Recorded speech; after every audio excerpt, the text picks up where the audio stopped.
सुबह 6 बजे से IBC 24 पर आप मेगा कवरेज देख रहे हैं। छत्तीसगढ़ की कुल 9 सीट है और 9 सीट पर 90 रिपोर्टर हितेश जी जो पल पल की अपडेट हम तक पहुंचा रहे हैं और हर एक तस्वीर एक्सक्लूसिवली आप तक। हमने आपको दिखाया भोजराज नाग पहुंचे हुए अंतागढ़ के पोलिंग बूथ में, वहां पर उन्होंने अपना मतदान वहां पर दिया है। इसके साथ ही हमने तस्वीर आपको दिखाई टीकमगढ़ से वीरेंद्र खटीक जब पूजा पाठ कर रहे थे, वो भी आपने एक्सक्लूसिव देखे। और केरल के सीएम भी अब पहुंच रहे हैं मतदान करने के लिए। आपको बता दें केरल की तमाम 20 सीटों पर आज मतदान होने हैं और कई हाई प्रोफाइल सीट भी केरल की है और केरल के सीएम पहुंचे हुए मतदान करने के लिए। और केरल की हाई प्रोफाइल सीट का जब हम जिक्र करते हैं आकांक्षा, तो सबसे हाई प्रोफाइल सीट वायनाड, जहां से राहुल गांधी मैदान में है, तिरुवनंतपुरम जहां से शशि थरूर मैदान में है और उनके सामने भारतीय जनता पार्टी ने एक बड़े चेहरे को यहां से मैदान में उतारा है। तो जाहिर तौर पर केंद्रीय मंत्री राजीव चंद्रशेखर हैं और ऐसी स्थिति में ये सीटें बड़ी महत्वपूर्ण हो गई चूंकि केरल में LDF और UDF का यहाँ पर दबदबा देखने को मिलता है, यानी कि लेफ्ट का भी काफी दबदबा इस सीट पर देखने को मिलता है।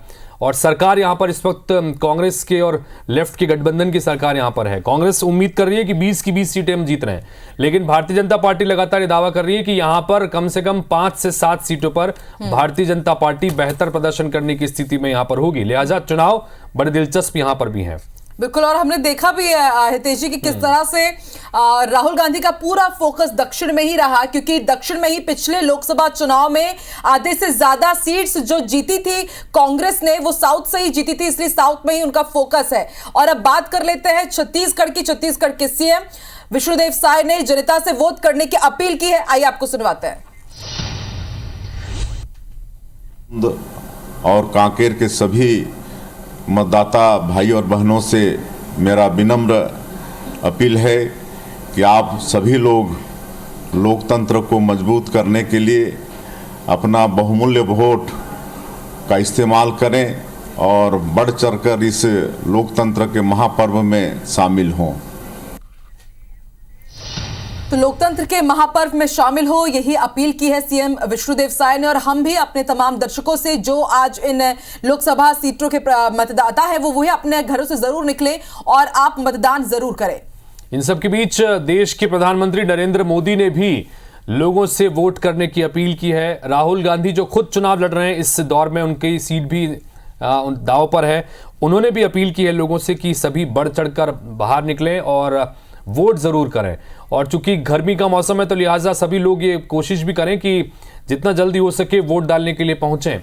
और ये सबसे बड़ी चुनौती है क्योंकि वोटिंग परसेंटेज जो है वो इस भरी गर्मी में किस तरह से उसको बरकरार रखा जाए, ये बड़ी चुनौती सबके सामने रहेगी। लेकिन चूंकि लोकतंत्र का सबसे बड़ा पर्व है, लोगों का उत्साह देखने को मिलता है। सवेरे से ही 7 बजे से पहले से ही वोट देने के लिए पहुंचे होते हैं। जैसा हम बता रहे हैं कि प्रधानमंत्री नरेंद्र मोदी ने भी अब वोट करने की अपील की और ये कहा है कि जितना ज्यादा मतदान उतना मजबूत लोकतंत्र। युवा नारी शक्ति बढ़ चढ़कर मतदान करें, ये भी मोदी जी ने अपील की है। जितना ज्यादा मतदान होगा उतना मजबूत लोकतंत्र होगा।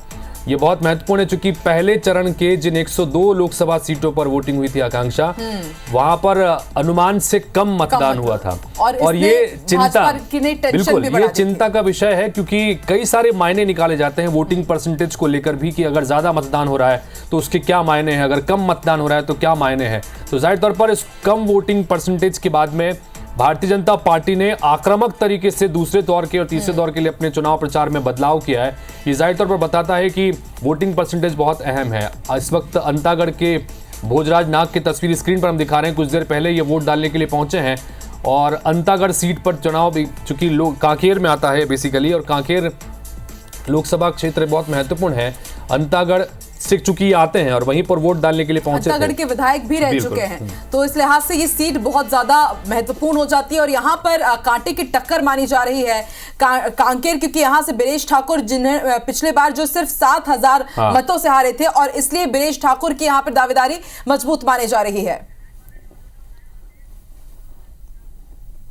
और ये वीडी शर्मा, खजुराहो की तस्वीरें हम आपको दिखा रहे हैं। प्रदेश अध्यक्ष है वीडी शर्मा और खजुराहो। चुनाव के बीच में बीजेपी विपक्षी दलों के लोगों को ज्वाइन करा रही। वीडी शर्मा इस समय मतंगेश्वर मंदिर में दर्शन करने के बाद लौटे हैं और देखिए तस्वीरों में दूसरे विरोधी दलों के लोगों को शामिल करा रहे हैं। सर, चलते चुनाव के बीच में भी विपक्षी दल के लोग छोड़कर भाजपा में आ रहे हैं। आप देख रहे हैं जी कि वोटिंग के समय हमारे OBC महासभा के अध्यक्ष, बाकी सभी लोग, हमारे यादव जी, अभी आपने सबने भाजपा ज्वाइन की है। पोलिंग बूथ पर भी पोलिंग एजेंट जो है ना, ये इंडी गठबंधन, वो भी वहाँ से छोड़ कर कह रहे हैं कि भाई साहब ज्वाइन करा दो हमें। तो पहले फेज में भी हमने देखा कि वोटिंग के ठीक पहले पोलिंग एजेंट भी बीजेपी ज्वाइन करना चाह रहा था। पहले फेज की वोटिंग के पहले भी हमने देखा कि बीजेपी कांग्रेस के लोग आपको ज्वाइन करना चाह रहे थे, भारतीय जनता पार्टी आ रहे हैं लगातार, बड़ी संख्या में ज्वाइनिंग हुई है, बूथ लेवल पर हुई है। कांग्रेस मुक्त खजुराहो बन गया है, इंडी गठबंधन भी भाग गया, सब भाग गए और जनता ने भारतीय जनता पार्टी को आशीर्वाद दिया। सर एक आखिरी सवाल सर, दिग्विजय सिंह भी खुद चुनावी मैदान में है, क्या लग रहा है इस बार दिग्विजय सिंह जब्त होगी जमानत? और कमलनाथ गढ़ इनके चरित्र को जानती है, इस दोहरे चरित्र को जानती है।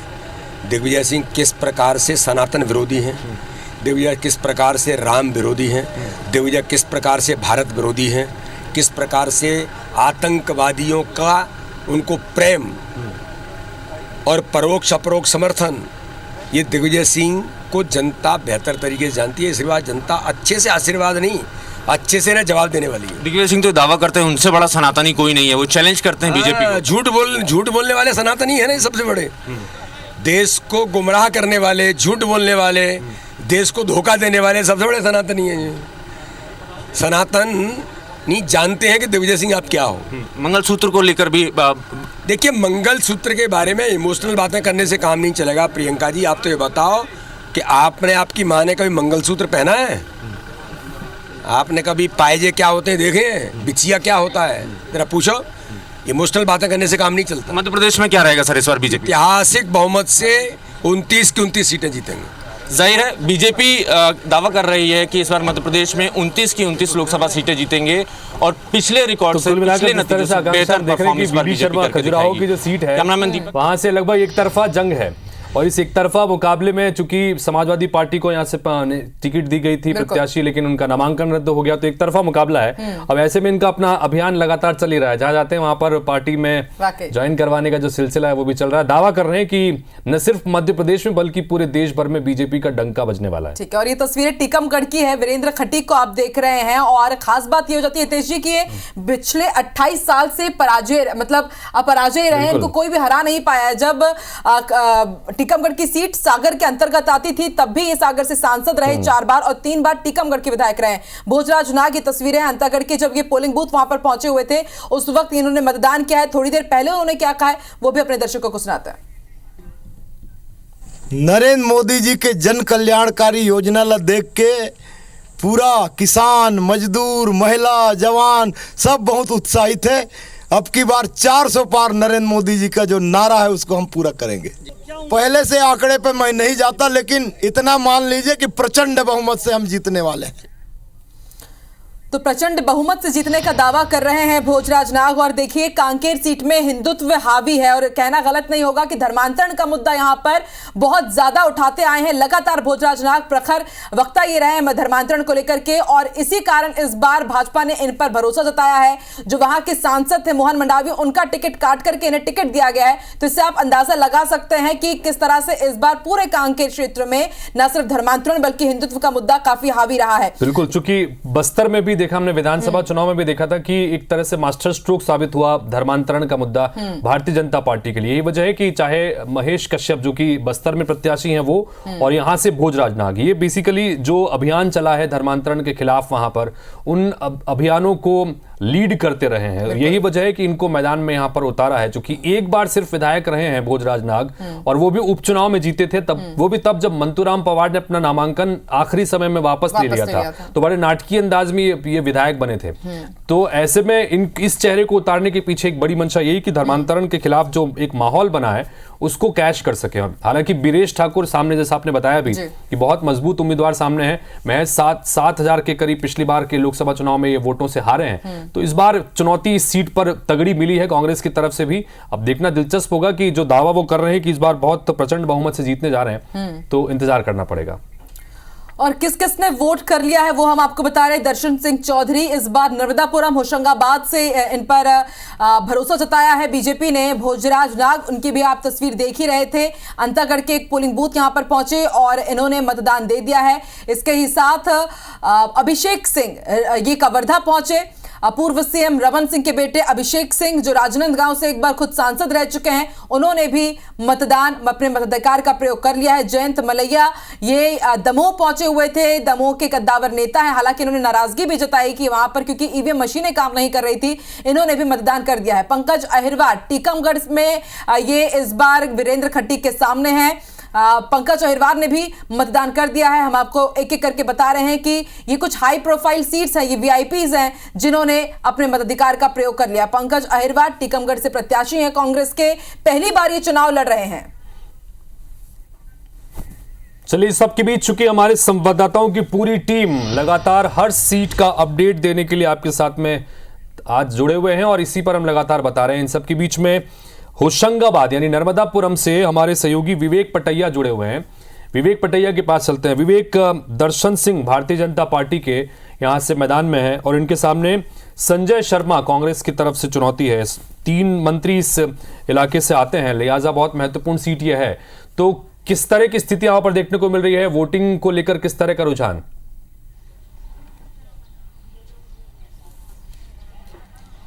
देखिए, सुबह 7 बजे से वोटिंग जो शुरू हुई है, ग्रामीण क्षेत्रों में लंबी कतारें लगी हुई है। मतदान केंद्रों पर बड़ी संख्या में ग्रामीण क्षेत्र के लोग जो है वो मतदान करने के लिए पहुंच रहे हैं। ग्रामीणों में उत्साह जो है काफ़ी है मतदान को लेकर। शहरी क्षेत्रों में हालांकि सुबह मतदान की गति जो है वो धीरे शुरू हुई है, लेकिन उम्मीद है कि शहरी क्षेत्रों में मतदान तेज़ी से होगा।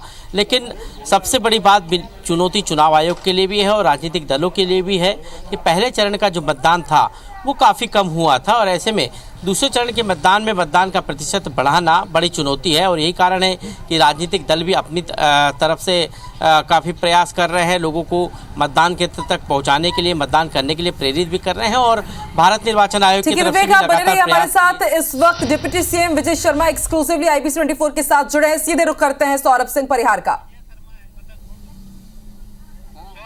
हाँ, ठीक है। बिल्कुल, देखिए, कवर्धा विधानसभा में मतदान शुरू हो चुका है और हमारे साथ देखिए डिप्टी सीएम और यहाँ के विधायक विजय शर्मा जी है। विजय शर्मा जी, आप पूरी तैयारी के साथ निकल रहे हैं, मतदान के बाद आपको जो है और कहीं बाहर भी जाना है, मैसेज क्या रहेगा? वोट जरूर करें। आज 7 बजे से अभी मतदान प्रारंभ हो चुका है, शाम 6 बजे तक है। परिसर में आप 6 बजे तक पहुँच जाते हैं तो आगे भी समय आपको दिया जाएगा। लोकतंत्र की मजबूती के लिए दुनिया के सर्वश्रेष्ठ शासन तंत्र है, लोकतंत्र है, उसकी मजबूती के लिए वोट ज़रूर करना चाहिए और भारत की मजबूती के लिए कमल में वोट ज़रूर करना चाहिए। आप लोग मोदी की गारंटी पर वोट मांगते रहे, लेकिन पिछले कुछ दिनों से कांग्रेस कह रही है कि महंगाई है, मुस्लिम है, मंदिर पे आप लोग आ गए। भैया, इसमें मैंने बहुत स्पष्टता के साथ कहना चाहता हूँ, इस पर आ गए का क्या मतलब है? राम मंदिर बनाना था, ये भाजपा के घोषणा पत्रों में था और बना है। उस बात को जनता के सामने बताते हैं कि हमने अपने घोषणा पत्र में रखा, हमने किया। इसमें आ गए का क्या मतलब? हम दोहाएं उस पर? ये कांग्रेस कह रही है। मैं वही आपसे कह रहा हूँ, मतलब मंदिर का विषय है, बाकी अन्य जो आपने शब्द कहे उसका कोई मसला नहीं। सर, कल आपने कहा कि अगर आप कांग्रेस को वोट दिए मतलब अकबर और ढेबर को वोट दिए, इसका क्या है? क्या देखा है छत्तीसगढ़ ने 5 सालों में? क्या सहा है छत्तीसगढ़ ने 5 सालों में? इसके लिए मैंने कहा, अब भी कहता हूँ, ये नहीं करना चाहिए। सरकार भूपेश बघेल जी ने तो चलाई नहीं, सरकार तो इन्होंने ही चलाई, और जब चलाई है सरकार तो क्या क्या हश्र हुआ है हम सब जानते हैं। कैसे कैसे दृश्य छत्तीसगढ़ ने देखे हैं हम जानते हैं। इससे पहले तो नहीं था छत्तीसगढ़ ऐसा, अभी कैसे हो गया? स्पष्ट होना चाहिए सब कुछ। पूरे राजनांदगांव लोकसभा से क्या लीड कितना रहेगा? पिछले समय से ज्यादा कि कुछ कम? नहीं, पिछले समय से ज्यादा लीड आने वाला है इस बार। पिछले समय से इस बार ज्यादा लीड आने वाला है। मोदी जी को भी लोग चुनना चाहते हैं। संतोष पांडे जी ने भी अपने विषयों को सदन में बहुत अच्छे से उठाया है और विष्णुदेव साय जी की सरकार ने भी बहुत काम किया है। इधर भूपेश बघेल जी ने तो विभिन्न संस्थानों को राजनांदगांव से बाहर ले जाने का काम किया है। तो अनेक ऐसी बातें हैं जो उनके साथ जुड़ी हैं, इसलिए मुझे स्पष्ट लगता है कि जनता भाजपा के साथ है। तो आपने सुना विजय शर्मा जी को जो कह रहे हैं कि रिकॉर्ड कायम रहेगा और इस बार लीड भी बढ़ेगी। अब देखना होगा 4 जून को परिणाम आएंगे, किसकी जीत और किसकी हार हो रही है। तो कुल मिलाकर जिस तरह से विजय शर्मा को सुन रहे थे आकांक्षा, विजय शर्मा जो है भारतीय जनता पार्टी के हिंदुत्व के एक चेहरे हैं, चूंकि खासतौर पर कवर्धा सीट पे जिस तरह की रणनीति के साथ में विधानसभा का चुनाव लड़ा, मोहम्मद अकबर जिसका अभी भी वो जिक्र करते हैं, उस बड़े चेहरे को यहां से हराया था। और यही वजह है कि राजनांदगांव लोकसभा क्षेत्र में कुल 8 विधानसभा हैं, जिनमें से 3 ही बीजेपी के पास में है और 5 सीटें जो हैं वो कांग्रेस के पास में। उसके बावजूद पूरी पुरजोर तरीके से दावेदारी हो रही है कि इस सीट पर दावेदारी के साथ में, दमदारी के साथ में कहां पर बीजेपी चुनाव जीतने जा रही है। चलिए बहरहाल अब मध्य प्रदेश में अब रुख कर लेते हैं। 6 सीट पर हमारे 6 रिपोर्टर हैं, कुछ और रिपोर्टर्स भी हमें ज्वाइन करेंगे। नवीन सिंह हमारे साथ जुड़ चुके हैं, विवेक पटैया जुड़ चुके हैं, अभिषेक शर्मा हमारे साथ लाइव रीवा से जुड़े हैं, नासिर गौरी भी टीकमगढ़ से लाइव जुड़ चुके हैं। सबसे पहले रुख कर लेते हैं नासिर का। नासिर, टीकमगढ़ से वीरेंद्र खटीक ने मतदान कर दिया है और अब से थोड़ी ही देर पहले हमने देखा कि पंकज अहिरवार ने भी वहां से मतदान कर दिया, लेकिन मतदाताओं में कितना उत्साह है बताइए, वो तस्वीरें भी दिखाइए।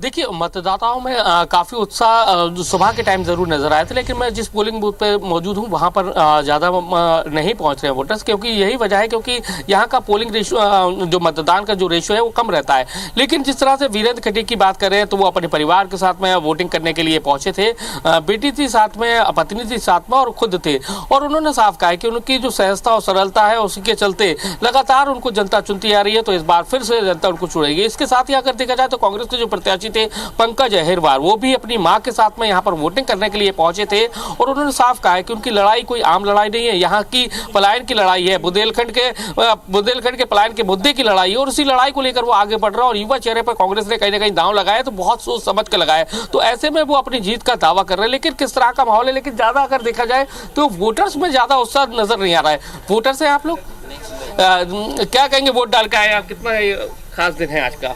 आज का बहुत खास दिन है, वोट डाल के आए हैं तो। हाँ।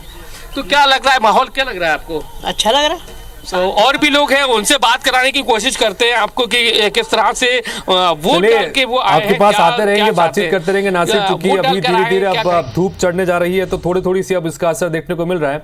लेकिन चलिए सुन लेते हैं एक बार।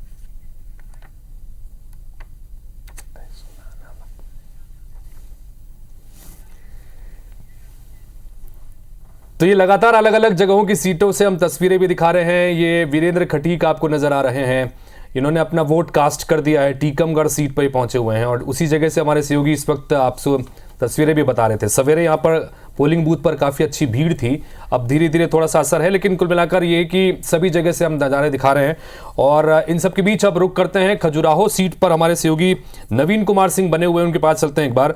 नवीन, चूंकि यहाँ सबसे बड़ा सवाल यही है, जैसा आपने भी पूछा कि अब ये एक तरफा मुकाबला है भारतीय जनता पार्टी का, यहाँ पर चूंकि वीडी शर्मा मैदान में है और कांग्रेस सपा ने मिलकर यहाँ पर प्रत्याशी उतारा था, लेकिन अब उनका नामांकन रद्द हो गया। अब ऐसे में सवाल ये कि कांग्रेस पार्टी और गठबंधन जो है अब किसका समर्थन कर रहे हैं, वीडी शर्मा का मुकाबला है किससे इस सीट पर, वहां पर किस तरह की तस्वीर है?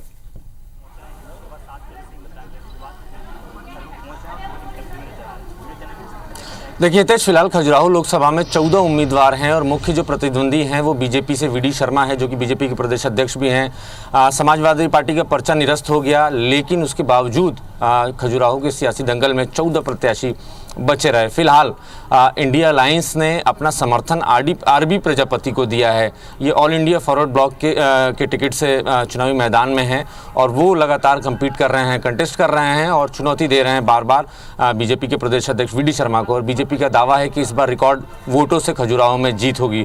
पिछली बार 4.25 लाख का अंतर था, 4.25 लाख वोटों से बीजेपी के प्रत्याशी वीडी शर्मा चुनाव जीते थे और इस बार दावा है बीजेपी का इससे भी ज़्यादा वोटिंग होगी। हालांकि खजुराहो बहुत इस वक्त तप रहा है हितेश, गर्मी धीरे धीरे बढ़ती जा रही है और ये उम्मीद की जा रही है कि आज खजुराहो में 43 डिग्री के आसपास का टेम्परेचर रहेगा। बावजूद इसके मैं आपको पोलिंग बूथ की तस्वीर दिखाता हूँ।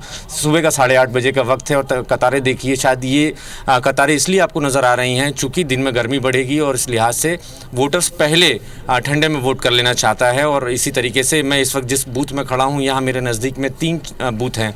आदर्श मतदान केंद्र बनाया गया है और सभी के बैठने का भी इंतज़ाम किया गया है। तिरपाल लगाया गया ताकि किसी भी वोटर को कोई समस्या ना हो। धूप से बचने के तमाम इंतज़ाम किए गए हैं, पीने के पानी के इंतज़ाम है। हर तरीके की कोशिश चुनाव आयोग ने की है ताकि वोटर्स को समस्या ना हो। मेरे साथ कुछ महिलाएं हैं जो वोट करके अभी आई हैं। मैडम, आपने वोट किया अभी? हाँ। क्या उम्मीद कर रही हैं इस अपने सांसद से?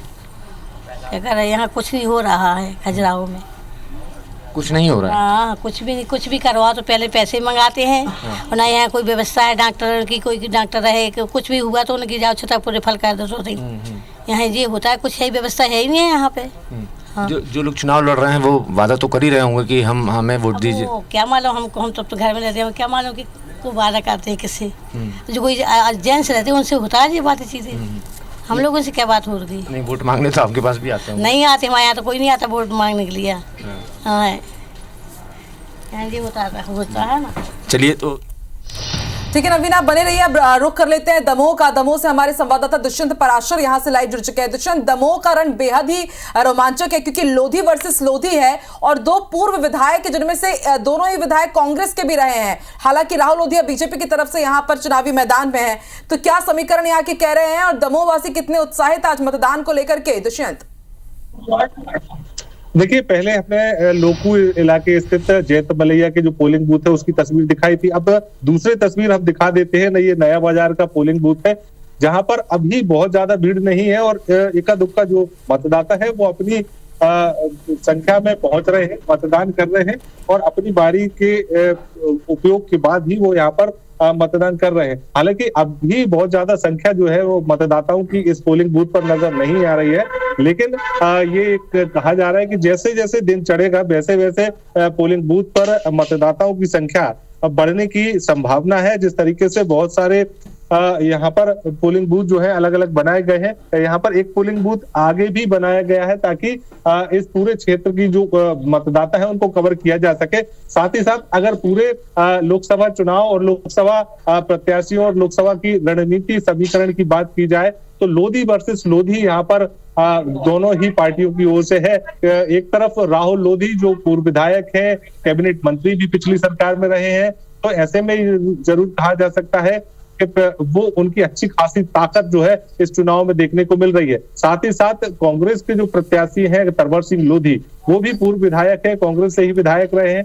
अब उनको यहाँ पर कांग्रेस ने सांसद के पद पर पहुंचाने का प्रयास शुरू किया है ताकि यहाँ पर प्रत्याशी उनको बनाया जाए और मजबूती से चुनाव लड़ा जाए। क्योंकि जो दमोह लोकसभा क्षेत्र है वो कहीं ना कहीं लोधी बहुल क्षेत्र है और लोधी वोटर यहाँ पर ज्यादा संख्या में पाए जाते हैं। इसी वजह से ये दोनों ही प्रमुख राजनीतिक दलों ने ये प्रयास किया है कि लोधी नेता को ही यहाँ पर अपना फेस बनाया जाए ताकि इस पूरे जो ओबीसी वोट बैंक है उसको तो साथ में लिया ही जाए, साथ ही साथ सामाजिक रूप से अगर देखें तो लोधी वोट बैंक को भी अपने साथ लेकर चला जाए।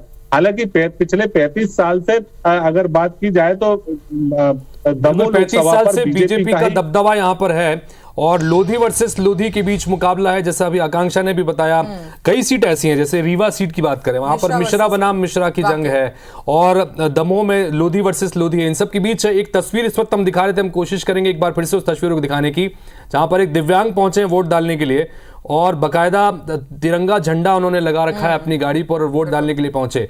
और क्या सुविधाएं इस बार चूंकि इस हर पोलिंग बूथ पर दी गई है, आकांक्षा वो तस्वीर हम दिखाते हैं एक बार फिर से, कोशिश करते हैं वो तस्वीर एक बार फिर से हम दिखाने की कोशिश। ये देखिए तस्वीर, ये कितनी खूबसूरत तस्वीर है कि आप ये गाड़ी सीधे अंदर तक पोलिंग बूथ तक वो पहुंचे। इसके लिए रैंप की व्यवस्था वहां पर की गई है ताकि कोई दिव्यांग आ रहे हैं, कोई बुजुर्ग आ रहे हैं तो सब लोग अच्छे से अपना वोट कास्ट कर सके, उसकी व्यवस्था की गई है। तो ये उसी का एक शानदार नजारा। और देखिए हेलमेट भी पहन रखा है। और इस तरह की तस्वीरें बहुत मोटिवेट भी करती है तेजी कि आप अपने घर से बाहर निकलिए, क्योंकि दिव्यांग जन भी अपने घर से बाहर निकल करके अपना वोट कास्ट करने के लिए पहुंच रहे हैं। तो ऐसे में आप भी अपने घर से निकलिए, वोट जरूर कीजिए, क्योंकि आपका एक वोट बदलाव ला सकता है, बहुत बड़ा अंतर ला सकता है। और अब रुख कर लेते हैं रीवा का। रीवा से हमारे साथ अभिषेक शर्मा जुड़े हुए हैं। जैसे कि हम बात कर रहे थे तेजी की, रीवा में भी मिश्रा वर्सेस मिश्रा की जंग है। एक तरफ जनार्दन मिश्रा जो कि 2 बार के सांसद रहे हैं, इस बार क्या जीत के हैट्रिक लगा पाएंगे, ये देखना दिलचस्प होगा। नीलम मिश्रा को यहां पर इस बार मौका मिला है, उनके पति कांग्रेस से विधायक रहे ही, तो ऐसे में आपसे समझना चाहेंगे अभिषेक कि अभी मतदाताओं में कितना उत्साह है,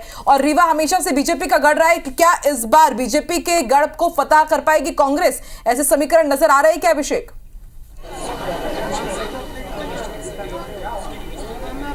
हाँ देखिए, अगर हम रीवा लोकसभा सीट की बात करें तो विंध्य का जो है मुख्यालय है रीवा, और ऐसे में यहाँ पर दोनों ही पार्टियों ने ब्राह्मण कार्ड खेला है। यहाँ से जो है जनार्दन मिश्रा जो वर्तमान सांसद है उन्हें तीसरी बार टिकट दिया है, जबकि कांग्रेस ने बीजेपी से जो कांग्रेस में शामिल हुए नीलम मिश्रा उन्हें मैदान में उतारा है, क्योंकि यहाँ अगर रीवा लोकसभा की बात करें तो 18,66,000 वाली इस लोकसभा सीट में 6 लाख से ज़्यादा मतदाता जो है ब्राह्मण है। इसके बाद जो है OBC मतदाता बड़ी संख्या में है, फिर अन्य वर्ग के मतदाता, इसलिए दोनों ही पार्टियां यहाँ पर ब्राह्मणों को साधने के लिए, ब्राह्मणों को ध्यान में रखते हुए उन्होंने ब्राह्मण कार्ड खेला था। दोनों ही मतदाताओं, दोनों ही पार्टी के जो प्रत्याशी हैं वो ब्राह्मण हैं। और अगर हम बात करें रीवा की, तो रीवा में राष्ट्रीय मुद्दों के साथ इस बार जो है स्थानीय मुद्दे काफ़ी ज़ोर शोर से सुनाई दिए थे, चाहे सिंचाई के पानी की व्यवस्था की बात हो, पीने के पानी की व्यवस्था की बात हो ग्रामीण इलाकों में। इसके अलावा पलायन और स्वास्थ्य के बेहतर इंतजाम के मुद्दे भी यहाँ पर गूंजे थे, जबकि जो राम मंदिर की बात है, अगर हम रक्षा के क्षेत्र में बात करें तो जो देश की मजबूती है, उस तमाम मुद्दों को लेकर दोनों ही पार्टियां यहाँ पर आए थे।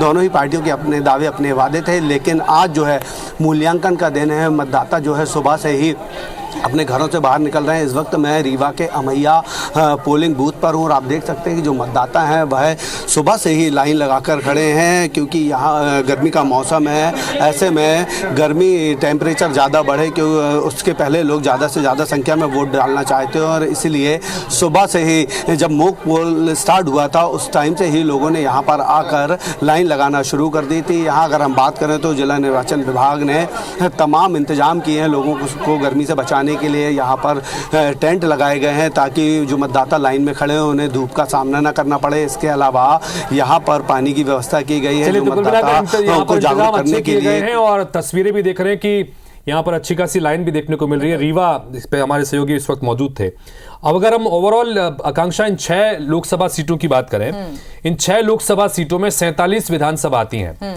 और इन 47 विधानसभा में मात्र 7 ऐसी हैं जहां पर कांग्रेस पार्टी के विधायक हैं, और 40 सीटों पर भारतीय जनता पार्टी। यानी कि ये कह सकते हैं आकांक्षा कि इस दौर में ये जो चूंकि दौर चल रहा है, इस दौर में भारतीय जनता पार्टी का अच्छा खासा दबदबा इन सीटों के ऊपर है।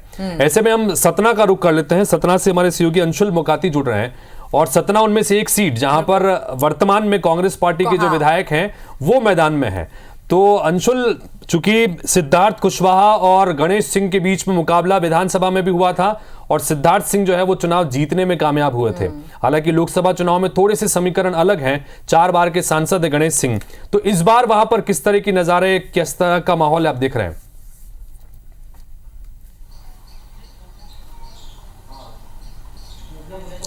जी हितेश, बिल्कुल आपको बता दूं कि सतना सीट जो है वहां पर त्रिकोणीय मुकाबला है, और एकमात्र प्रदेश के जो दूसरे चरण के चुनाव है उसमें यह एक ऐसी सीट है जहां पर कि 19 उम्मीदवार जो हैं, मतलब कि सबसे अधिक उम्मीदवार जो हैं यहीं से मैदान में हैं। हालांकि त्रिकोणीय मुकाबला इसलिए भी है क्योंकि उत्तर प्रदेश की सीमा से लगा हुआ जो है वह सतना है, और नारायण त्रिपाठी जो है वो BSP के टिकट पर यहाँ से चुनाव लड़ रहे हैं। ब्राह्मण जाति से वो आते हैं। वहीं कांग्रेस और BJP के जो उम्मीदवार हैं वे OBC वोटर से हैं, OBC जाति से, और OBC वोटर जो है पर सबसे अधिक संख्या में लगभग 30% OBC मतदाता है, और वहीं लगभग 22% जो है यहाँ पर ब्राह्मण मतदाता है। तो इसलिए कहीं ना कहीं त्रिकोणीय मुकाबला जो है यहाँ पर बन चुका है। और जिस तरह की तस्वीर अभी लोकसभा चुनाव में सतना में देखने को मिल रही है, वैसी ही तस्वीर 2023 के चुनाव में भी, विधानसभा चुनाव में भी यहाँ पर देखने को मिली थी, जब गणेश सिंह और सिद्धार्थ कुशवाहा जो है आमने सामने थे। हालांकि उसमें सिद्धार्थ कुशवाहा ने जीत हासिल की थी, कांग्रेस के सिटिंग MLA जो है वो बने थे। और इसके बाद यहाँ पर जो मुकाबला है वो दिलचस्प इसलिए भी हो गया कि कांग्रेस के सिटिंग MLA के सामने जो है BJP के सिटिंग MP जो है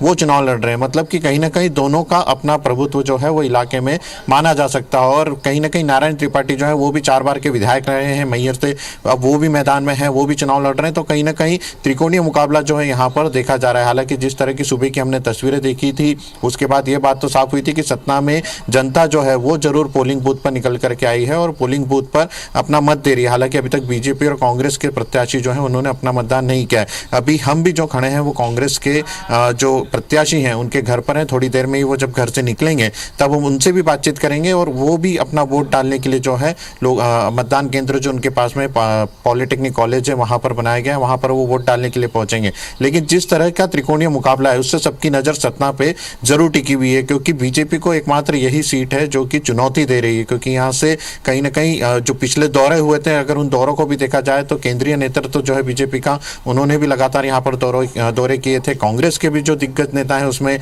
मल्लिकार्जुन खड़गे जो है वो भी यहाँ पर पूछे थे। हालांकि राहुल गांधी भी जो है सत्ता आने वाले थे, लेकिन वे यहाँ पर आ नहीं पाए थे, उनका कार्यक्रम निरस्त हो गया। तो कहीं ना कहीं हॉट सीट जो है दूसरे चरण की, उसे सतना को ही माना जा रहा है और यही कारण है कि सबकी निगाह है। क्योंकि कितना दिलचस्प हो जाता है कि विधानसभा चुनाव में सिद्धार्थ कुशवाहा गणेश सिंह को हरा चुके हैं और अब एक बार फिर से दोनों यहाँ पर चुनावी मैदान पर कांटे की टक्कर के साथ है। और इसी बीच बड़ी खबर आपको बता दें, मोहला मानपुर से ये बड़ी खबर है, मतदान के लिए ग्रामीणों को कई किलोमीटर पैदल चलकर जाना पड़ रहा है। वोटर्स के लिए परिवहन की सुविधा ही उपलब्ध नहीं कराई गई है। जो बूथ कुछ शिफ्ट हुए हैं वहां पर परिवहन की सुविधा सुनिश्चित करानी थी, लेकिन ये बहुत बड़ी लापरवाही यहां पर सामने आई है। कलेक्टर ने परिवहन सुविधा को लेकर बाकायदा आश्वासन भी दिया था, लेकिन आज देखिए जब मतदान प्रक्रिया शुरू होनी है तो ग्रामीण अब वोट डालने के लिए पैदल ही निकल गए। सालेह गांव की तस्वीर भी हम आपको दिखाएंगे। मोहला मानपुर में जिला प्रशासन की बड़ी लापरवाही। तो देखिए मोहला मानपुर जो अभी हाल ही में जिला बना है, राजनांदगांव लोकसभा सीट के तहत ही आता है और वहां पर ग्रामीणों को कई किलोमीटर पैदल चलना पड़ रहा है। बिल्कुल, कल ही हमारे संवाददाता यहाँ पर इस गाँव में पहुंचे थे, वोटर्स से बातचीत की थी। चलिए वसुंधरा को एक बार सुन लेते हैं, फिर आप इस स्कोर पे आएंगे। इस बार ऐतिहासिक जीत होगी। मैम एक सवाल ये कि आप नहीं, अब कोई मेहनत की है, पिछली बार परसेंटेज काफी कम रहा, लोग टर्नआउट आएंगे, लोग आएंगे और ऐतिहासिक जीत होगी। 400 पार का आपको लगता है कि नारा पूरा होगा? तो वसुंधरा राजे सिंधिया अपनी बात यहाँ पर कहती नजर आ रही थी। लेकिन एक बार फिर से हम उसी मोहला मानपुर की जो खबर है उस पर रुक करते हैं, क्योंकि हमारे संवाददाता कल पहुंचे थे और मोहला मानपुर के इन गांवों में जाकर वहां पर वोटर से बातचीत भी की थी कि उनकी जो पोलिंग बूथ है उसे शिफ्ट कर दिया गया है। लेकिन कल ये दावा किया जा रहा था कि परिवहन की सुविधा मिलेगी, इन सारे जो वोटर्स हैं इनको यहाँ से लाने ले जाने की व्यवस्था होगी, क्योंकि सड़क खराब है।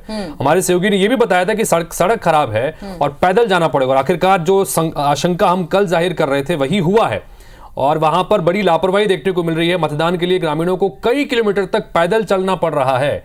वोटर्स के लिए यहां पर परिवहन की सुविधा उपलब्ध नहीं हो पाई है। सब शेड में आराम से मैं तुम्हारे साथ हूँ 15 मिनट तक बस। ठीक है सर, आप ऊपर खड़े जाइए, मैं वहाँ खड़ा हूँ ऊपर।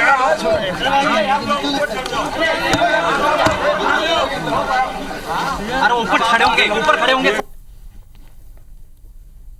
तो एक के बाद एक पल पल की तस्वीरें बदलती जा रही है। ना सिर्फ छत्तीसगढ़ मध्य प्रदेश की 9 सीट बल्कि इसके अलावा कुल ऐसी 88 सीटें हैं पूरे देश भर की जहां पर आज मतदाता मतदान कर रहे हैं। इन तमाम प्रत्याशियों की किस्मत ईवीएम में कैद हो जाएगी। करीब 1200 ऐसे प्रत्याशी हैं जो आज अपनी किस्मत आजमा रहे हैं और कई हाई प्रोफाइल सीट भी है, जिसमें वायनाड से राहुल गांधी का भी नाम शामिल है।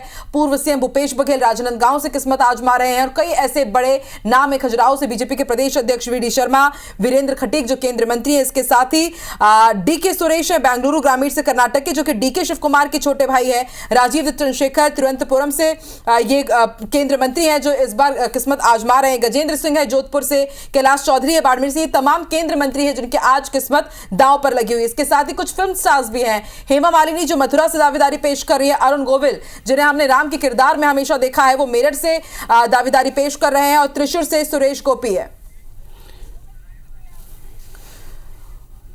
सरायपाली से भूषण साहू हमारे साथ जुड़ रहे हैं और इसके साथ कवर्धा से सूर्य प्रकाश हमारे साथ जुड़ रहे हैं। उनसे भी अपडेट ले लेते हैं क्योंकि छत्तीसगढ़ की कुल 3 सीटों पर हमारे 30 रिपोर्टर इस वक्त मौजूद हैं। हर एक अपडेट हम तक वो लगातार पहुंचा रहे हैं। राजेश राज हमारे साथ महासमुंद से और अंतागढ़ से हमारे साथ स्टार जैन भी लाइव जुड़े। सबसे पहले रुक कर लेते हैं सूर्य प्रकाश का। सूर्य प्रकाश बताइए किस तरह की तस्वीरें आप वहां पर देख रहे हैं और क्या यहाँ पर कोई वीआईपी भी मतदान करने के लिए पहुंचे? सूर्य प्रकाश।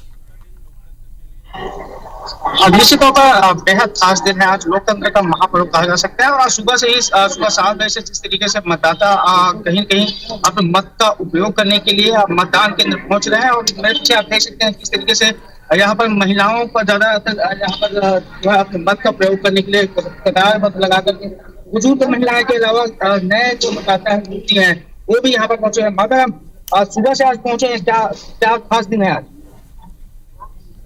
वोट डालना है? क्या किसको वोट देने वाले हैं आप जो है? अच्छा,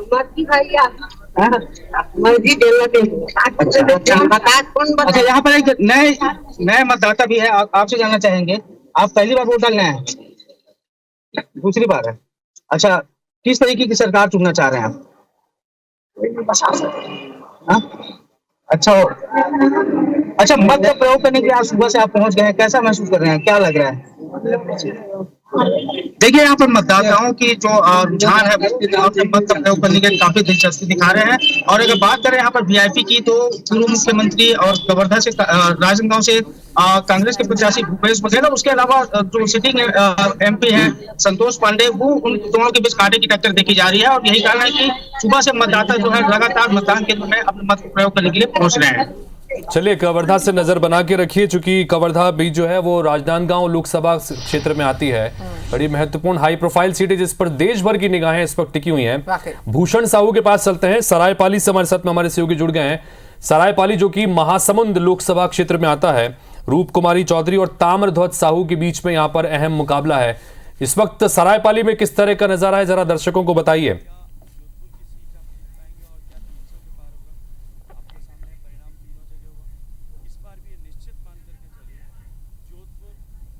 भूषण, आप सुन पा रहे हैं, हमारी आवाज आप तक पहुंच रही है क्या? मेरे साथ तो कई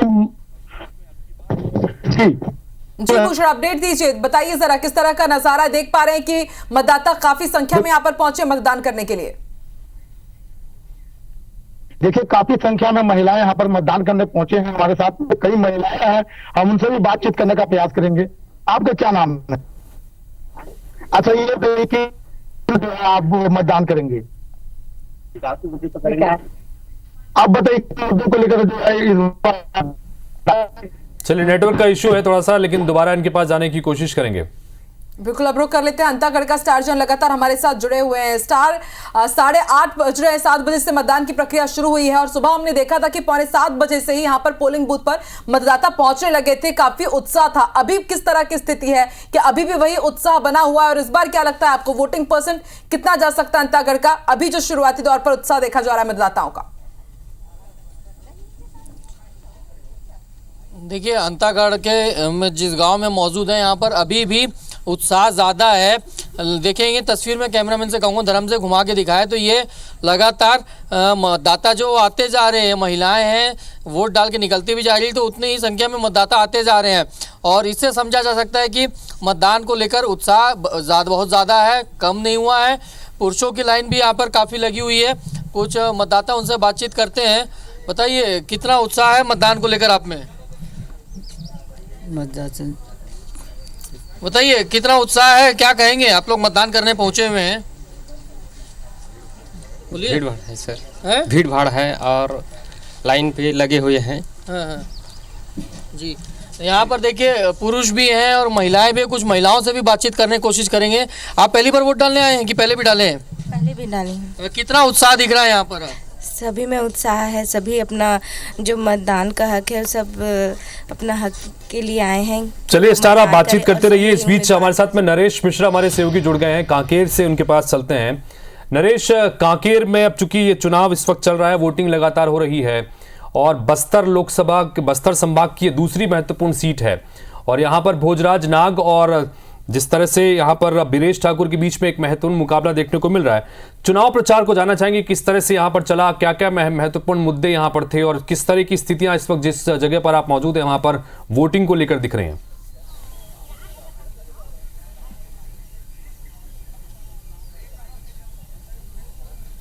हितेश, देखिए मैं इस वक्त कोरर में मौजूद हूं और ये कांग्रेस के प्रत्याशी का गृहग्राम भी है और यहाँ पर वोटिंग को लेकर सुबह से उत्साह है। सुबह 7 बजे से ही लोगों की कतार यहाँ लगनी शुरू हो गई थी।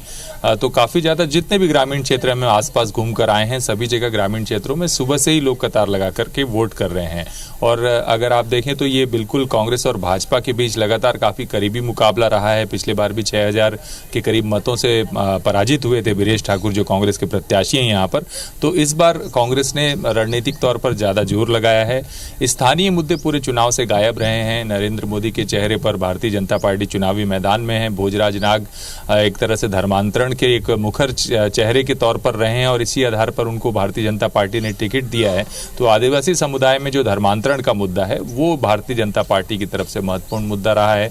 और जो मोदी की गारंटी, महतारी वंदन योजना या राज्य सरकार बनने के बाद जो महत्वपूर्ण योजनाओं पर काम किया गया है, उन मुद्दों को लेकर ही भारतीय जनता पार्टी ने अपना जो चुनावी कैंपेन है वो उसी दायरे में केंद्रित रखा है।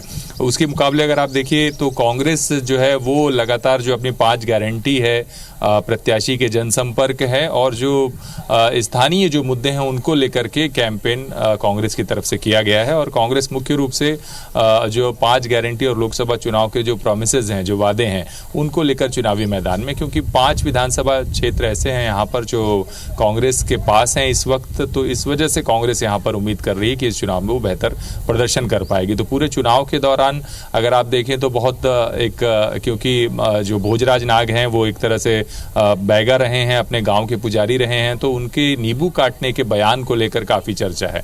एक तरह से पारंपरिक तौर तरीकों को लेकर के बार बार जो कांग्रेस प्रत्याशी हैं वो कहते हैं कि अगर आप नींबू काटने वाले प्रत्याशी को चुनते हैं और वो उससे उस जरिए से विकास का दावा कर रहे हैं तो मतदाताओं को सोचना चाहिए, जबकि उस मुकाबले वो इसे एक सांस्कृतिक चीज़ों को बताते हैं कि ये एक सांस्कृतिक पहचान का जरिया है। जबकि अगर आप देखें तो इस मामले में लगातार कांग्रेस ने मुद्दा बना रखा है। हमारे साथ बीरेश ठाकुर जी हैं, देखिए वो पहुंच चुके हैं वोटिंग के लिए।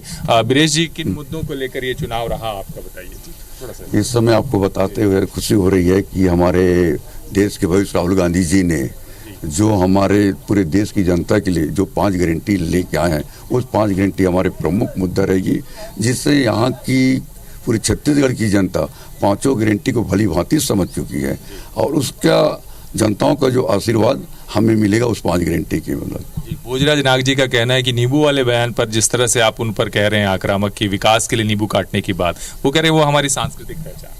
मैं मानता हूँ सांस्कृतिक पहचान है, तो वो केवल अपने देवी धामी तक रखे ना। इस बात को सार्वजनिक जगह में क्यों कह रहे हैं कि मैं नींबू काट कर विकास करूंगा, क्षेत्र का विकास करूंगा? क्या क्षेत्र का विकास नींबू काट कर किया जाता है?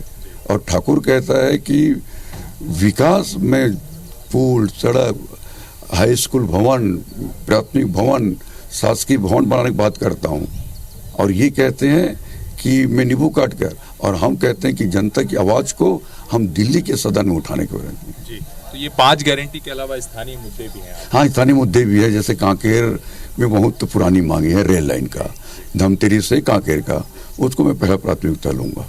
और पिछले बार चुनाव में काफी कम अंतर से आप जीत नहीं पाए थे, इस बार आपने कैसे प्रबंधन किया? हाँ, निश्चित ही कुछ मेरी कमियां थी जिसके वजह से मैं बहुत कम मार्जिन से मुझे हार का सामना करना पड़ा। लेकिन मैं 2019 का चुनाव हारने के बाद मैं अपने आप में ये ठान लिया था कि मुझे परीक्षा देनी है। जब परीक्षा देनी है तो मुझे अभी तैयारी करनी चाहिए, तो मैंने 2019 से तैयारी करना चालू कर दिया था। और सौभाग्य था कि हमारे प्रदेश में हमारी सरकार बनी, उसके मुख्य भूपेश दाऊ बने, तो मुझे प्रदेश का संगठन का उपाध्यक्ष बनने का मौका मिला। जब मैं उपाध्यक्ष बना तो मुझे 2 जिला का प्रभार मिला, जो कांकेर लोकसभा क्षेत्र के अंतर्गत आता था। एक बालोद जिला प्रभार था और दूसरा जमतरी जिला प्रभार था, और कांकेर जिला मेरा गृह जिला है। तो निश्चित यहाँ की कार्यकर्ताओं के साथ जो मैंने तालमेल बनाकर मैंने काम किया, जिसका परिणाम बालोद जिला में मैं 3 सीट चुनाव जीताया, और धमतरी जिला में 2-1 का था, उसको मैं 2 कांग्रेस किया और 1 बीजेपी, और कांकेर में गृह जिला है, तो निश्चित ही संगठन का मैंने जो काम किया उसका फायदा जरूर मिलेगा। भारतीय जनता पार्टी के नेताओं का दावा है कि 1 लाख मतों से करीब ये जीत रहे हैं। आप मानते हैं कड़ा मुकाबला है या ऐसा ही? कांकेर लोकसभा की जनता बहुत करीब से जान चुकी है कि भोजराज एक गायता, यहाँ छत्तीसगढ़ में गायता बोलते हैं, गायता का काम है नींबू काटना, सदन का काम है विकास का काम करना। तो विकास का काम करेगा तो बीरेश ठाकुर है। ये आपने सुना, कांग्रेस के प्रत्याशी बीरेश ठाकुर हैं और मतदान केंद्र पर पूरे परिवार के साथ वोट डालने के लिए पहुंचे हुए हैं। उन्होंने कहा कि नींबू काटकर विकास संभव नहीं है। बिल्कुल, चूंकि बीरेश ठाकुर से इस पर हमारे सहयोगी बात कर रहे थे। आकांक्षा, बहुत महत्वपूर्ण सीट है और ये यही वजह है कि ये सीट बहुत दिलचस्प हो चुकी है, जहां पर कांटे का मुकाबला है। चूंकि कांग्रेस पार्टी की तरफ से जो प्रत्याशी मैदान में है वो काफी दमदार यहाँ पर बताए जा रहे हैं। और उन्होंने बताया भी कि किस तरह से विकास की उनकी परियोजना, उनके खाका है जिसको लेकर वो जनता के बीच में गए हैं। मोहल्ला मानपुर का रुख कर लेते हैं। बिल्कुल, संदीप हमारे साथ जुड़े हुए हैं मोहल्ला मानपुर से। संदीप, अभी हमने थोड़ी देर पहले एक बड़ी खबर भी दिखाई और आपने भी कल दिखाया था कि किस तरह से वहां पर सड़क नहीं बनी है, मतदाताओं को परेशान होना पड़ रहा है। कलेक्टर ने कहा था कि हाँ, हम जिम्मेदारी लेते हैं, परिवहन की व्यवस्था पूरी कराएंगे, लेकिन आज ग्रामीणों को कई किलोमीटर पैदल चलकर मतदाता केंद्र तक पहुंचना पड़ रहा है। तो भाई क्या इंतजाम हुए हैं फिर ऐसे में? देखिए, बिल्कुल यहाँ साले गांव में हमने लापरवाही देखी है। 2 से 3 किलोमीटर 80-85 साल के बुजुर्गों को पैदल जाके वोट डालना पड़ रहा है। चिलचिलाती गर्मी। एक ताजा तस्वीर आपको दिखा रहे हैं। देखिए, 2 बुजुर्ग हैं, ये पहुंचे हैं यहाँ पर। 2 चीज इस पे लूप होल आपको बताते हैं। पहले तो इनकी उम्र देख लीजिए। कायदे से ये व्यवस्था होनी थी कि इनके घर जाकर वोट डलवाया जाता। ये सचिव की जिम्मेदारी है, सरपंच की जिम्मेदारी है, निर्वाचन की जिम्मेदारी है। एक तो बुजुर्ग हैं, ऊपर से दिव्यांग हैं, उनके साथ उनकी धर्मपत्नी है। देखिए, दोनों की उम्र काफी है। बाबा, आप कितने साल के हैं? कितनी उम्र है? 75 साल के। रिटायरमेंट है। आपको मालूम है कि आप घर में वोट दे सकते थे? तो क्यों नहीं दिया? नहीं बताए ना, कोई नहीं आए तो हम क्या नहीं आए? तो नहीं, कोई नहीं बताए। अच्छा, आज कोई गाड़ी लेने आई आप लोग? नहीं, कोई कहाँ से आए हैं आप लोग? आपको तो बता दिया था, गाड़ी भिजवा देने। अच्छा, आपका बूथ शिफ्ट हुआ यहाँ पर? बूथ शिफ्ट हुआ ना यहाँ पर? पिछले बार भी आए थे। देखिए, पाटन खास है और आसपास के बूथ यहाँ पर शिफ्ट किए गए हैं। आप देखिए, ये बुजुर्ग का उत्साह आप देखिए। इनका उत्साह अपनी जगह, इनका जोश अपनी जगह, अपनी जिम्मेदारी निभाने आए हैं, वोट देने आए हैं। लेकिन प्रशासन के वो लोग कहाँ हैं जिनकी जिम्मेदारी बनती थी कि इनके घर पे जाके वोट डलवाए। अगर घर पे चली चूक हो गई, ये फॉर्म भरने से चूक गए, तो इन्हें परिवहन की सुविधा देनी थी। ये देखिए, ग्रामीण तमाम इंतजार कर रहे हैं वापस जाने का। ये वोट डाल के बैठे हैं। दाई, कितने देर से बैठे हैं आप लोग अभी? हैं? 1 घंटा हो गया इंतजार कर रहे हैं। आप कहाँ से हो दादा? पाटनवाड़ी। देखिए, ये लोग वोट डाल के आ चुके हैं और भीड़ आप देखिए, जबरदस्त उत्साह है और पूरी सुरक्षा यहाँ पर दी जा रही है। सिक्योरिटी डिप्लॉयमेंट है, काफी लोगों में उत्साह है और लगभग 1 घंटे से हम हैं यहाँ पर, बता दें। और भीड़ हालांकि कम नहीं हो रही। 2 ही बूथ है और इस बूथ पे लोड बहुत ज्यादा पड़ गया, काफी ज्यादा यहाँ पर वोटर्स है। लेकिन हम फिर से एक बात कहेंगे कि अभी तहसीलदार आई थी संध्या नामदेव, उनको हमने बताया है कि भाई लोग इतने परेशान हो रहे हैं, पैदल चल रहे हैं, ऐसे में तो लोग लौटेंगे तो फिर वोट हो नहीं पाएगा। तो लोग लेकिन पूरी अपनी जिम्मेदारी निभा रहे हैं। देखिए, स्कूली बच्चे हैं, NSS के बच्चे। बड़े क्या कर रहे हैं आप लोग? पानी बांट रहे हैं। कितने लोग हैं? देखिए, हर आदमी अपनी जिम्मेदारी निभा रहा है, लेकिन कहीं ना कहीं जिला प्रशासन इसमें चूक कर गया है। परिवहन की सुविधा होनी चाहिए। जो बुजुर्ग है उनसे घर में वोट नहीं डलवाया गया, ठीक है। अब लेकिन आज का दिन है, कम से कम उन्हें यहाँ तक लाया तो जाए। और ये कतार आप देखिए, कहीं ना कहीं तेजी से मतदान कराने की जरूरत है। पूरा जो चुनाव ऐसा लग रहा है कि सुरक्षा बलों के उस पे ही चल रहा है, उनके ही निगरानी में चल रहा है। दूसरा 2 बूथ है यहाँ पर देखिए, तो सैचुरेशन काफी हो गया वोटर्स का। तो हम अपील करेंगे, जो शहर के मतदाता है वोट डालने नहीं जाते, इन ग्रामीणों का उत्साह देखिए। बिल्कुल संदीप, और इसी तरह की तस्वीर हर बार ग्रामीण क्षेत्रों से सामने आती है कि वो बढ़ चढ़कर मतदान करने के लिए पहुंचे। देखिए कितने यहाँ पर अभाव है, उनके लिए यहाँ पर गाड़ियां नहीं पहुंची हुई है, पैदल चलकर आ रहे हैं, लेकिन फिर भी मतदान करने के लिए पहुंच रहे हैं। ये लोग अपने कर्तव्य के प्रति एकदम कर्तव्यनिष्ठ हैं और बाकायदा अपनी ड्यूटी का पालन कर रहे हैं। लेकिन जो जिम्मेदार है, जिन्हें ये ड्यूटी दी गई है कि आप अच्छे से मतदान कराइए, वो यहाँ पर देखिए नदारद है, कुछ भी इंतजाम यहाँ पर नहीं किए गए। ठीक है, आप बने रहिए संदीप हमारे साथ। अब रुक कर लेते हैं महासमुंद का। राजेश राज भी हमारे साथ जुड़े हुए हैं। राजेश, महासमुंद राजनीति का केंद्र एक वक्त रहा है, हाई प्रोफाइल सीट रही है। 6 बार यहां से विद्याचरण शुक्ल सांसद रहे, अजीत जोगी यहां से सांसद रहे हैं और ऐसे में आज का मुकाबला और भी दिलचस्प हो जाता है। अघरिया वर्सेस साहू यहां पर। और पिछले बार हमने देखा है तेज जी कि साहू समाज से लगातार 2 बार यहां से जो प्रत्याशी है वो जीतते हैं, लेकिन इस बार बीजेपी ने रूप कुमार चौधरी को टिकट दिया है और साहू पर दाव चला है कांग्रेस ने। तो क्या यहां पर साहू फैक्टर इस बार भी काम कर पाएगा? राजेश बताइए, थोड़ा समीकरण भी समझाइए।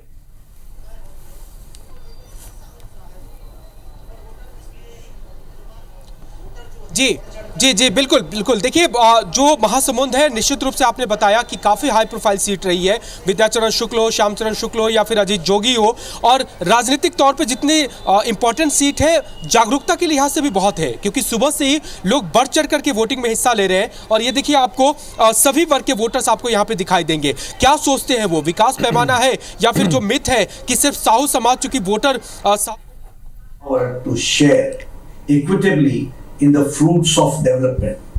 They must have the first claim on resources. Manmohan Singh ji ने यह बयान गलती से नहीं दिया था, बल्कि जानबूझकर दिया था, क्योंकि अप्रैल 2009 में फिर से मनमोहन सिंह ने मुंबई में प्रेस कॉन्फ्रेंस के दौरान एक प्रश्न के जवाब देते हुए फिर अपने बयान को सही ठहराया और कहा कि माइनॉरिटीज का, खासकर मुस्लिमों को प्रायोरिटी मिलनी चाहिए और उनको संसाधनों, देश के संसाधनों पर पहला हक होना चाहिए। सच्चर कमेटी की रिपोर्ट के माध्यम से गलत बयानी की गई और मुसलमानों की हालत दलितों से भी खराब है, यह कहा गया।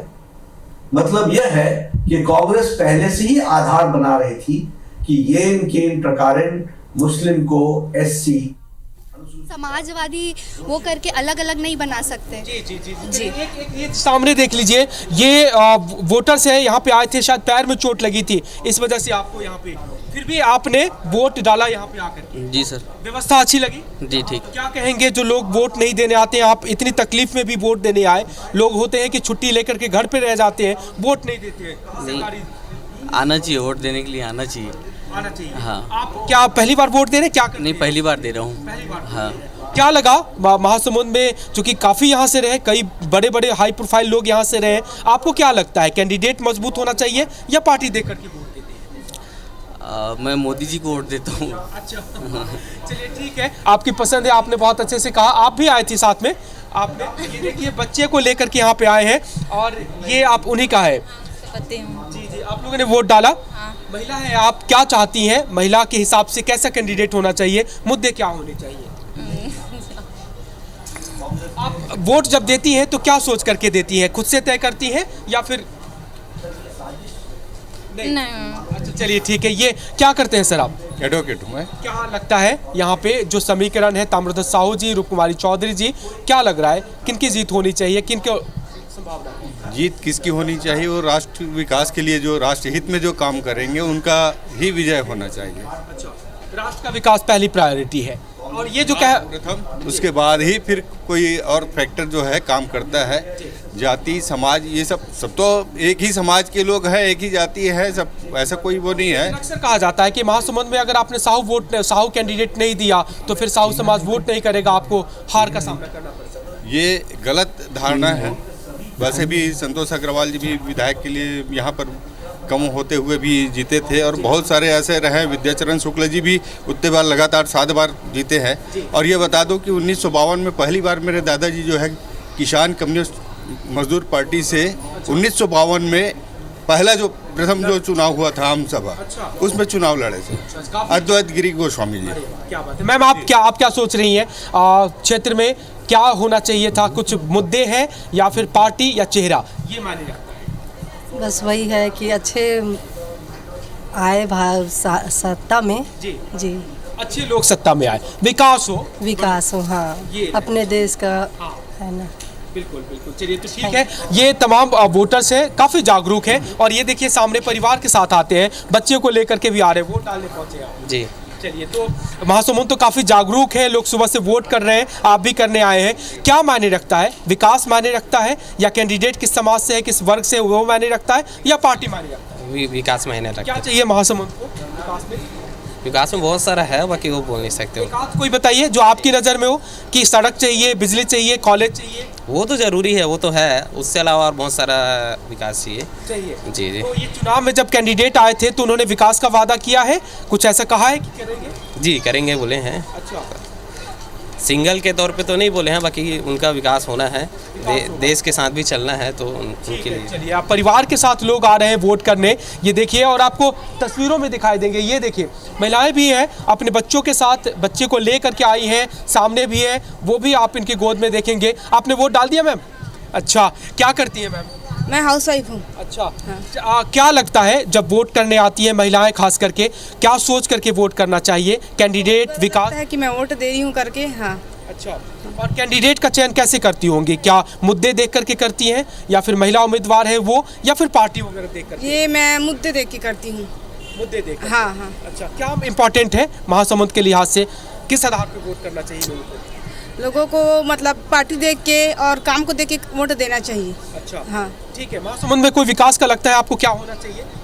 महासमुंद में विकास हो रहा है। किस क्षेत्र में? क्या सड़क, बिजली, पानी? सड़क, बिजली, पानी दोनों हो रहा है। हाँ, हो रहा है। चलिए राजेश, आप लगातार अच्छा खासा बातचीत करते उत्साह रहिए। इन सब के बीच में अब हम ये भी लगातार कहेंगे कि नेशनल से यानी देश भर से भी जो तस्वीरें आ रही हैं वो भी हम लगातार आपको दिखाते रहें, क्योंकि चूंकि कई सारी हाई प्रोफाइल सीटें हैं, कई सारे परमानेंट जगहों से तस्वीरें निकल के सामने आ रही हैं। और ये देखिए, निर्मला सीतारमण आपको नजर आ रही हैं, केंद्रीय वित्त मंत्री हैं, और वो भी बाकायदा लाइन में लगकर वोट डालने के लिए पहुंची हैं। बिल्कुल, बेंगलुरु वो पहुंची हुई है। Finance minister BES polling booth है बेंगलुरु का। आपको बता दें, कर्नाटक की 14 सीट पर आज लोकसभा चुनाव हो रहा है। वित्त मंत्री निर्मला सीतारमण आज बाकायदा, और देखिए कितनी खूबसूरत तस्वीर है ये तेज जी की, केंद्र मंत्री है लेकिन दूसरे मतदाताओं की तरह, आम व्यक्तियों की ही तरह ये कतार में खड़े रही और उसके बाद इन्होंने अपने मताधिकार का प्रयोग किया है। तो बेंगलुरु पहुंची है फाइनेंस मिनिस्टर निर्मला सीतारमण और उन्होंने अपना वोट कास्ट कर दिया है। BES पोलिंग बूथ बेंगलुरु के पहुंची है। आज कर्नाटक की 14 सीटों पर मतदान हो रहे हैं और कर्नाटक जो एक मजबूत गढ़ रहा है बीजेपी का, कोशिश यहां पर की जाएगी एक बार फिर से बीजेपी की तरफ से कि इस बार भी वो कर्नाटक फतह कर पाए। हालांकि 4 जून को वहां पर तस्वीर साफ हो ही जाएगी। और अब भानु प्रतापपुर की तस्वीरें भी अपने दर्शकों को दिखा दे। भानु प्रतापपुर के विधायक ने भी वोट कास्ट कर लिया है। तो तस्वीरें आपकी टीवी स्क्रीन पर एक के बाद एक आपको बता दें, राजनांदगांव, कांकेर और महासमुंद, ये वो 3 सीट है लोकसभा की जहां पर आज मतदान हो रहा है। और इनके तहत जितने भी संसदीय क्षेत्र आते हैं वहां पर जो VIPs है वो भी पहुंच रहे हैं मतदान करने के लिए। तो सावित्री मंडावी हैं, ये वोट डालने के लिए पहुंची हुई हैं और ये काफी दमदारी से इस बार चुनाव जीतकर दोबारा आई थी। पिछली बार उपचुनाव में जीती थी क्योंकि इनके पति का निधन हो गया था। और यहाँ ये सीट चूंकि कांकेर में आती है तो ये उन्होंने अपना वोट कास्ट यहाँ पर किया। ये वो सीटें हैं जहां पर कांग्रेस पार्टी को उम्मीद है कि वहां पे उनको बेहतर स्थिति में यहां पर फायदा मिल सकता है। तो सावित्री मंडावी अपना वोट कास्ट कर चुकी हैं। भानु प्रतापपुर की तस्वीर आपको हम दिखा रहे हैं। इससे पहले निर्मला सीतारमण को हमने दिखाया कि जो उन्होंने अपना वोट कास्ट किया है, बेंगलुरु लोकसभा क्षेत्र के अंतर्गत उनकी सीट आती है। उसके अलावा आकांक्षा आप तस्वीर दिखा रही थी, राहुल गांधी भी वोट, माफ कीजिए, राहुल द्रविड़ भी वोट डालने के लिए पहुंचे हैं। पूर्व क्रिकेटर हैं और उन्होंने भी अपना वोट कास्ट किया, चूंकि वो भी बेंगलुरु में ही वोट करते हैं। तो लेकिन वो तस्वीरें भी थोड़ी देर में हम कोशिश करेंगे कि हम दर्शकों तक पहुंचाएं।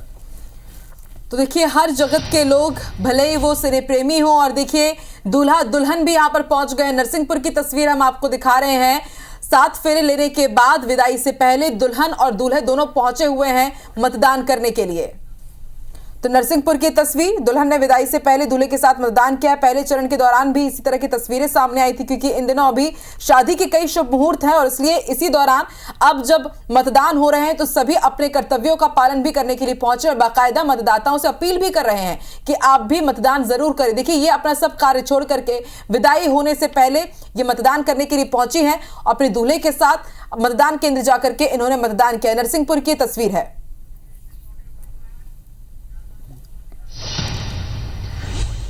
और अब ये तस्वीरें हैं सबसे हाई प्रोफाइल सीट छत्तीसगढ़ की, राजनांदगांव की। यहां पर बड़ी संख्या में आपको बता दें मतदाता पहुंच रहे हैं मतदान करने के लिए। भूपेश बघेल और संतोष पांडे के बीच यहां पर कांटे की टक्कर है, मुकाबले का माहौल है। 1999 से ही राजनांदगांव बीजेपी का गढ़ रहा है, लेकिन इस बार भूपेश बघेल को कांग्रेस का प्रत्याशी घोषित करने के बाद अब ये भूपेश बघेल और कांग्रेस की प्रतिष्ठा से सीट जुड़ गई है। और इसके साथ अगर भाजपा की बात की जाए तो राजनांदगांव से ही चुनकर के आते हैं विधायक रमन सिंह, जो पूर्व सीएम रहे हैं, अभी विधानसभा अध्यक्ष हैं। डिप्टी सीएम विजय शर्मा का भी ये गढ़ है क्योंकि कवर्धा से इस बार वो जीत करके आए मोहम्मद अकबर को हरा करके। तो ऐसे में कई दिग्गजों की साख दांव पर लगी हुई है राजनांदगांव में। तो राजनांदगांव में मतदाताओं में कितना उत्साह है इसका जायजा ले रहे हैं IBC 24 संवाददाता, वो भी आपको दिखाते हैं।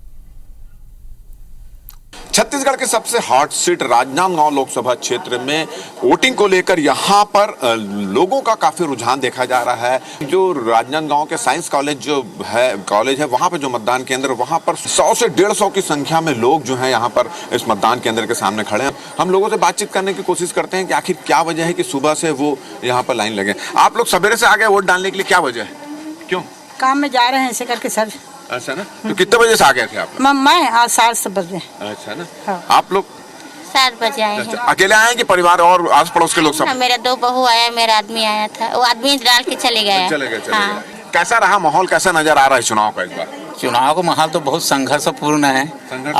जी हाँ, कोई भी जीत सकता है, कोई भी हार सकता है। हाँ, कोई भी जीत सकता है, कोई भी हार सकता है, परिणाम आने पर ही पता चलेगा। अच्छा बताइए कि अभी तो खैर धूप कम है, सुबह सुबह भी स्टार्टिंग हुई है, मगर आप देख रहे हैं कि व्यवस्था यहाँ पे टेंट की नहीं, लाइन लंबी है। हाँ, लंबी है लाइन की, लेकिन व्यवस्था जहाँ नहीं होना चाहिए वहाँ पे लगाया गया है और वहाँ पे टेंट नहीं है, नहीं लगाया गया। जिस मतदान केंद्र के सामने भीड़ है, उस मतदान केंद्र के सामने आप देख रहे हैं कि कोई सैड एड की व्यवस्था नहीं की गई। तो अभी तो धूप नहीं है और मेरे ख्याल से आज बदली भी है, तो इसके कारण लोगों को तकलीफ नहीं, मगर जब धूप बढ़ेगी तो ये जो लाइन लगी उसमें लोगों को तकलीफ का सामना यहाँ पर करना पड़ेगा। हालांकि हर मतदान केंद्र में ऐसी व्यवस्था की गई है कि जो भीड़ है उसके लिए उसको छाँव मिल जाए, इसके लिए टेंट लगाया गया, पानी की व्यवस्था की गई है, विकलांगों के लिए व्हील चेयर की व्यवस्था की गई। मगर कुछ कुछ मतदान केंद्र ऐसे हैं जहां पर व्यवस्था नहीं है, मगर उसके बावजूद भी लोगों का उत्साह देखने को मिल रहा है। कैमरामैन रमाशंकर के साथ राजेश मिश्रा, IBC 24, राजनांदगांव। तो राजनांदगांव से राजेश मिश्रा की आपकी रिपोर्ट देख रहे थे। और देखिए यहाँ पर अब जितने तमाम प्रत्याशी हैं आशीर्वाद लेकर के अब ये आगे बढ़ रहे हैं, अब मतदान केंद्र जाएंगे और फिर उसके बाद देखिए इन्होंने मतदान भी कर दिया है। रूप कुमारी चौधरी हैं, ये चूंकि प्रत्याशी हैं महासमुंद से और बकायदा वो घर पर आशीर्वाद लेकर फिर वोट डालने के लिए पहुंची हैं। और ये अशोक गहलोत को हम दिखा रहे हैं। अशोक गहलोत इससे पहले कुछ देर पहले अपने पूरे परिवार के साथ उन्होंने घर पे पूजा अर्चना की। साथ में उनके बेटे वैभव गहलोत भी नजर आ रहे हैं। जालौर लोकसभा सीट से ये मैदान में है। ये दरअसल राजस्थान की सीट की तस्वीर हम दिखा रहे हैं। ये जालौर में आज उन्होंने पूजा अर्चना की है। हालांकि जोधपुर से ये वोट करते रहे, क्योंकि जोधपुर के सरदार शहर के ये रहने वाले हैं, लेकिन प्रत्याशी बनाए गए हैं जालौर सीट से। और रूप कुमारी चौधरी के में भी हम तस्वीर आपको दिखा रहे थे। रूप कुमारी चौधरी बकायदा घर में आशीर्वाद लेकर वो निकली हैं वोट डालने के लिए। इस बार चूंकि अघरिया समाज से आती हैं, एक बड़ा दाव, जैसा अभी आप आकांक्षा बता भी रही थी कि भारतीय जनता पार्टी ने खेला, क्योंकि भारतीय जनता पार्टी के इस सीट पर पिछले 3 लोकसभा चुनाव में जो प्रत्याशी चुनाव जीते हैं वो सब साहू समाज से थे। और ऐसे में ये साहू समाज से इतर अघरिया समाज के प्रत्याशी को इस बार मैदान में उतारा, एक महिला प्रत्याशी को मैदान में उतारा। तो ये बड़ी दिलचस्प सीट कम से कम ये बन गई है। और यहां से ताम्रध्वज साहू को कांग्रेस पार्टी ने मैदान में उतारा है, चूंकि साहू फैक्टर को देखते हुए। साहू वोटर्स की संख्या अच्छी खासी है और ताम्रध्वज साहू हालांकि चाह रहे थे कि उन्हें दुर्ग से चुनाव लड़ाया जाए, लेकिन उनको दुर्ग की बजाय इस सीट से कांग्रेस पार्टी ने मैदान में उतारा। तो चुनाव तो बड़ा दिलचस्प है यहाँ वाकई। और दोनों ही जो प्रत्याशी हैं ओबीसी ही से ही ताल्लुक रखते हैं और 51% वोटर्स ओबीसी के यहाँ पर हैं। और अजीत जोगी भी यहाँ से सांसद रहे हैं 6 बार, विद्याचरण शुक्ल सांसद रहे हैं, श्यामाचरण शुक्ल यहाँ से सांसद रहे हैं। तो ऐसे में राजनीति का बड़ा केंद्र ये सीट रही है, कांग्रेस का किला रहा है। लेकिन अब बीजेपी कोशिश करेगी कि यहाँ पर जीत का चौका वो मार पाए। भारतीय जनता पार्टी के प्रत्याशी रूप कुमारी चौधरी जी हमारे साथ में हैं। हम उनके गांव हर्राटार पहुंचे, अभी जो है मतदान केंद्र से वो बाहर आए हैं, वोट देकर आए हैं। हम उनसे बातचीत करते हैं। जनता से अपील करना चाहती हूं कि अधिक से अधिक संख्या में आप उपस्थित हों। हमारा आज मतदान है और उसमें देश के हित के लिए, राष्ट्र के हित के लिए आप वोट करें, भारतीय जनता पार्टी के पक्ष में वोट करें। मैं ये भी चाहूंगी कि देश के यशस्वी प्रधानमंत्री मोदी जी को हमको तीसरी बार प्रधानमंत्री बनाना है और लोगों में उत्साह है, अपार उत्साह के साथ लोग वोट कर रहे हैं। लगातार गांव-गांव तक आप पहुंच रहे हैं, लोगों का क्या मैसेज मिलता है, लोगों का क्या मंशा दिखता है? लोगों में अपार उत्साह है। आपने विधानसभा चुनाव के समय भी देखा कि लोगों में इतना भरोसा है भारतीय जनता पार्टी के ऊपर कि उन्होंने अपना पूर्ण आशीर्वाद प्रदान किया। इसके लिए आप कितने आश्वस्त हैं और 400 पार का जो आप लोगों का नारा है, इस पर क्या कहना चाहेंगे? जब 2014 में 272 सीट का आंकड़ा था तो हम 282 तक पहुंचे थे। 2019 में 300 का आंकड़ा हम लेके चल रहे थे तो 303 पहुंचे थे। अब 400 पार तो 440 पहुंच रहे हैं। तो रूप कुमारी चौधरी को आप सुन रहे हैं और इन्होंने दावा किया है कि 400 नहीं बल्कि हम 400 पार के भी पहुंचेंगे। और विजय शर्मा इन्होंने भी वोट कास्ट कर दिया है। कवर्धा की तस्वीरें हैं, महासमुंद नहीं कवर्धा की तस्वीरें हैं। बिल्कुल कवर्धा की तस्वीरें हैं और कवर्धा से ये विधायक भी है, मोहम्मद अकबर को इन्होंने हराया था। और इसलिए हम कह रहे हैं कि राजनांदगांव बहुत ज्यादा हाई प्रोफाइल सीट है, बहुत ज्यादा महत्वपूर्ण सीट हो जाती है। और जब ये मतदान करने पहुंचे थे उसके पहले भी इन्होंने हमारे संवाददाता सौरभ सिंह परिहार से बातचीत की थी और इन्होंने कहा था कि जिस तरह से भूपेश बघेल ने, जिस तरह से पूर्ववर्ती सरकार ने छला है हिंदुओं को, धर्म के नाम पर राजनीति की है, दबाने की कोशिश की है, भले ही वो बिरनपुर का हो या फिर कवर्धा का ध्वजकांड वाला मुद्दा हो, इन तमाम मुद्दों को लेकर के लगातार वो भूपेश बघेल को घेरते आए हैं। और ये तस्वीर हम आपको दिखा रहे हैं, ये तस्वीर है कांकेर की। भोजराज नाग जब वोट कास्ट करने के लिए पहुंचे थे उस वक्त की तस्वीरें हैं। इनका मुकाबला है बीरेश ठाकुर से। आपको बता दें 8 विधानसभा सीटें आती है कांकेर के तहत, जिनमें से 3 में बीजेपी जीती है और 5 में कांग्रेस। और ऐसे में कांग्रेस को पूरा यहां से उम्मीद है, वो आश्वस्त है कि इस बार बीरेश ठाकुर जो पिछले बार 7000 वोटों से हार गए थे, इस बार उस डिफरेंस को वो जरूर कम करेंगे। कम करने के साथ ही जो वोट परसेंट है वो इस बार कांग्रेस प्रत्याशी का ज्यादा रहेगा। इस बार वो यहां से जीत जरूर करेंगे। हालांकि यहां पर नक्सल फैक्टर भी बहुत काफी हद तक काम करता है यहां पर, क्योंकि हमने देखा था 16 अप्रैल को जिस तरह से 29 नक्सलियों को मार गिराया गया था, तो उसका असर भी हितेश जी इस बार चुनाव में जाहिर तौर पर ये वो कम से कम तमाम चीजों को बूस्ट जरूर करेगा कि वोट देने के लिए बड़ी संख्या में लोग निकल के सामने आएंगे। और ये भी वो सीट है जहां पर महिला मतदाताओं की संख्या ज्यादा है, बस्तर की तरह।